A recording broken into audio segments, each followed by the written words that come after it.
Okay, I had a couple questions, so I'm going to talk about the articular infinitive as well as tenses in participles, just a little more to fill that out. Um, First, let me go to articular infinitives. And let me give you an example. These two examples are taken from the halfway practice. I think I can just stick that there, maybe not. There. Let's make that black so it's easier to see there. Μετά του προσεϊκεσθαι. Meta with the accusative. So we know, so first of all, this is an infinitive verb. And I'm not writing with my correct pen, so let me get that. So that's an infinitive. Oh, sorry about that. There. All right, so meta plus accusative means after. And here we have proskuestai, which is an infinitive. The infinitive has an article in front of that, and that article doesn't belong to anything else. There's nothing else in the sentence that that article goes with. The word after proseukestai is a verb, and then we have a prepositional phrase starting with ek. So the only thing that this article can go with is that infinitive. So that article is accusative. Of course, it could be nominative, but here we have a preposition that takes the accusative, so that tells us that this is actually accusative. So now how to translate it. It's going to be the way to explain what the infinitive means when it's used like this is to use a participle in English, because English uses participles to do this thing that Greek uses infinitives for. And so we're going to put after, and here this is the idea of praying. After the praying. And there's no tense related to it. The tense of the verb is going to relate to the aspect rather than to time. And it's just this idea of praying. And so after the praying, they went into the synagogue. In English, we're probably going to translate that as after they prayed. But this past tense here is only a function of the English, and it's only there because we have a past tense exeothon in the main part of the verb. If we had a present in the main part, we might find that a present tense goes here. This tense is not in the meaning of metato proseukestai. It's in the necessity of English for saying this in English. I hope that makes sense. After the praying is really gets at the meaning of this sentence. So let's try a different one.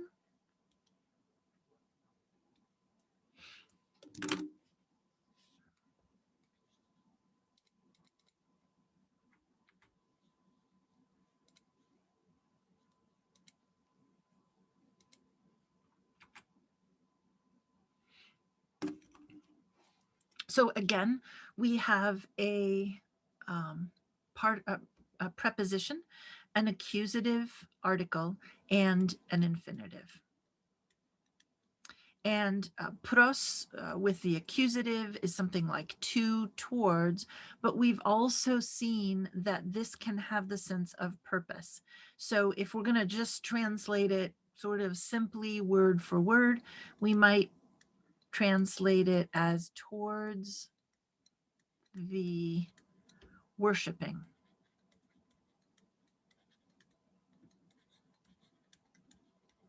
But we've seen that pros can mean for, some sense of purpose. So we're going to translate it as for the worshiping. But again, for the worshiping doesn't make a lot of sense in English. The complete sentence, this is sentence 7 in the halfway practice on 207, would be did you come to worship God, or for the worshiping God? Um, and in English, we're probably going to translate that as no participle, just to worship God. But we get to this by first looking at this for the worshiping, and that's the meaning of the prosto proskinesai. And then we figure out, well, how would we say that in English? Um, and to worship God is probably how we'd say it in English. So I hope that explains it with 2 more examples. If you see these phrases, you want to use the participle first with an articular infinitive, and then figure out, well, what's the correct way to say that in English? Now, let's take a look at the tense in the participles. Let me switch to the page. We have these notes, the notes on page 210. The meaning of the participles is closely related to that of other moods. Action is normally simultaneous with the main verb because it's seen as an ongoing process, and action is prior to the main verb in sequence because it is seen as an action with an undefined relationship to the main verb. However, thinking in terms of it being simultaneous or in sequence tends to make it easier for beginners to make a start on reading the New Testament. There are occasions when the time element of the indicative seems to be absent and aspects dominate. So in Romans 3:23, the aorist here, it doesn't mean for all sinned in one particular occasion, but for all sin, a general undefined statement. However, normally time is very important to tense in the indicative. Okay, so let me look at a couple of things. This sense of undefined. So let me show you. I uploaded an article that deals with an introduction to a newer concept in Greek verbs that has to do with aspect. It's the idea that Greek verbs are all or almost all about aspect and not so much about time. Now, I'm showing you this chart because this is pretty much what I've taught you, and mostly I want you to see the diagrams. So in the indicative, we've said that the present and imperfect, the present locates the action in the present, and the imperfect locates the action in the past. But what kind of action is it? Well, in the present and imperfect, it's this ongoing action, right? The action is viewed as in progress. And so we translate it, I am studying or I was studying. In the future and the aorist, though, it's a little bit different. In the future and the aorist, of course, a future verb locates the action in the future, and an aorist locates the action in the past. But the kind of action is simple, or here's this word again, undefined.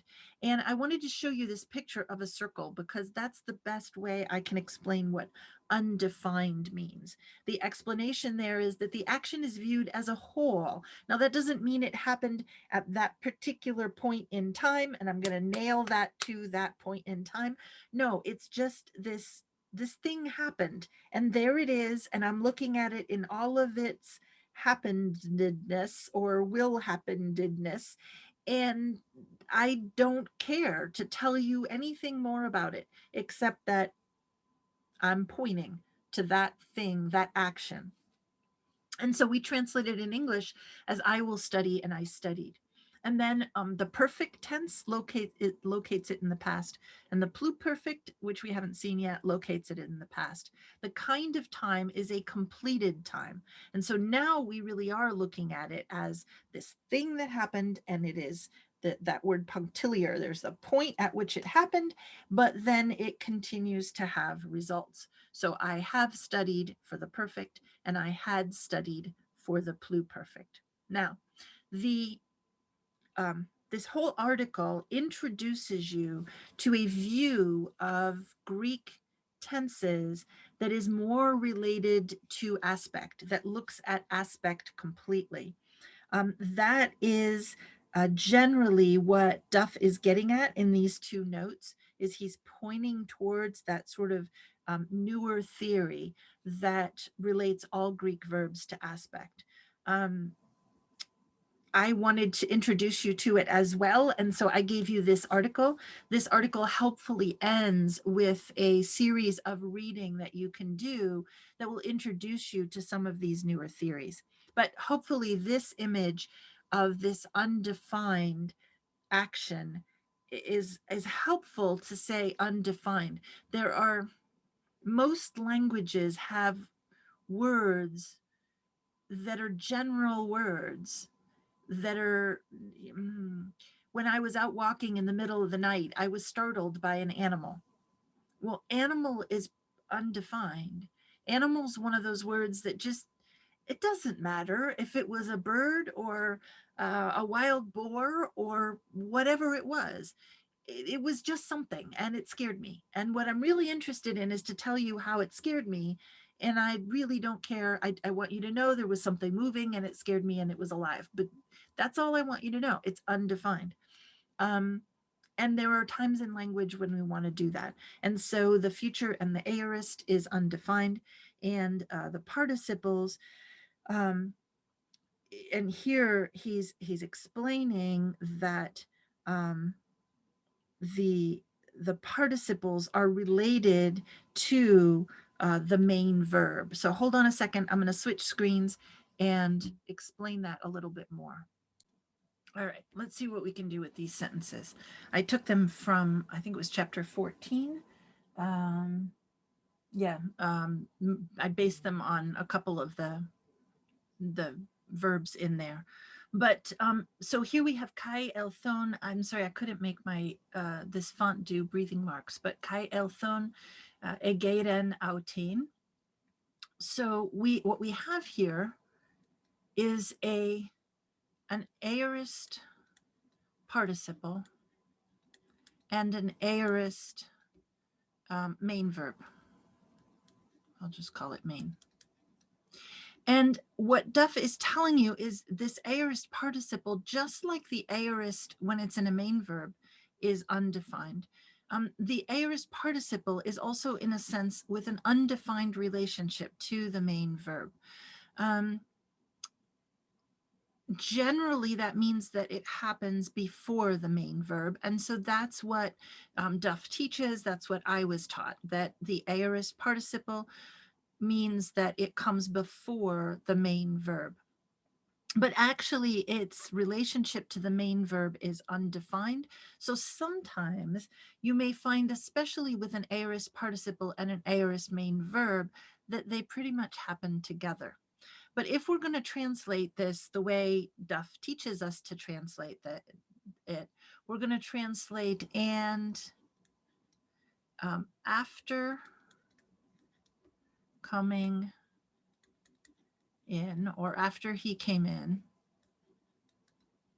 It's not really coming in, but you get the idea. He raised her. Here, though, we have a present tense participle and an aorist main verb. So here, going back to aspect, this present participle is emphasizing the ongoing nature of this verb. Well, an ongoing nature of the verb means that it's going to be at the same time as the main verb, even if it's in the past tense.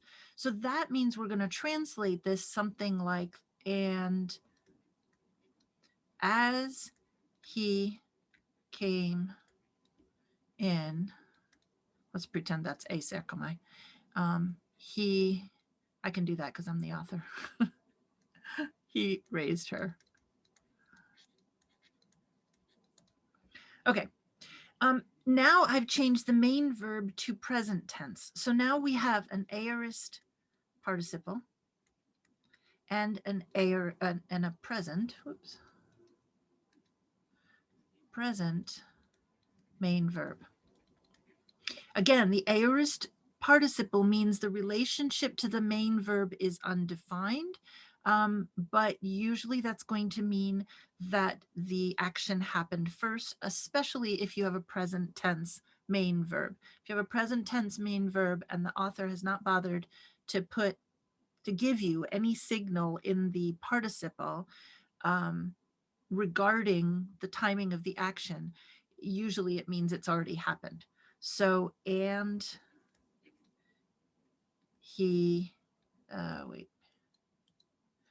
after, and we could translate it the same thing, come as we did up here, after coming in, or we could say after he came in, he raises her.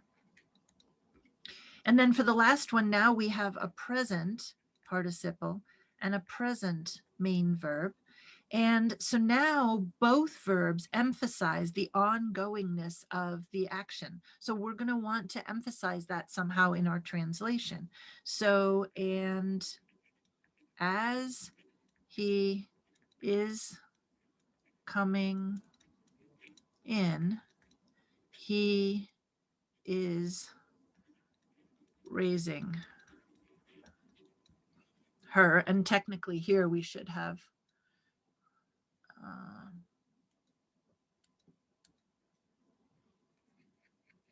translated in a way that shows this ongoingness of the action. He is raising her, something like that. So that's what he's trying to get at here with this idea of undefined and the emphasizing the aspect of the verbs. And in that second note, what he's pointing out again is the undefined aspect of aorist verbs, which means that sometimes it might make sense to translate an aorist verb in the present tense. That's why when you are translating the Bible, which I hope that you'll be doing from now on, and you compare your translation to an English translation, which again, I hope you'll be doing from now on, you'll find that the tenses don't always match. And sometimes it's for reasons like this, where what the Greeks did with their tenses is not the same as what English does with our tenses. So sometimes present tenses or aorist and past tenses, they don't exactly match up, and we have to change the English so that it doesn't match the grammar of the Greek, but it matches the meaning of the Greek. And again, that's always the challenge in translation. I hope this has been helpful. Send me another question if you have any more. Thanks.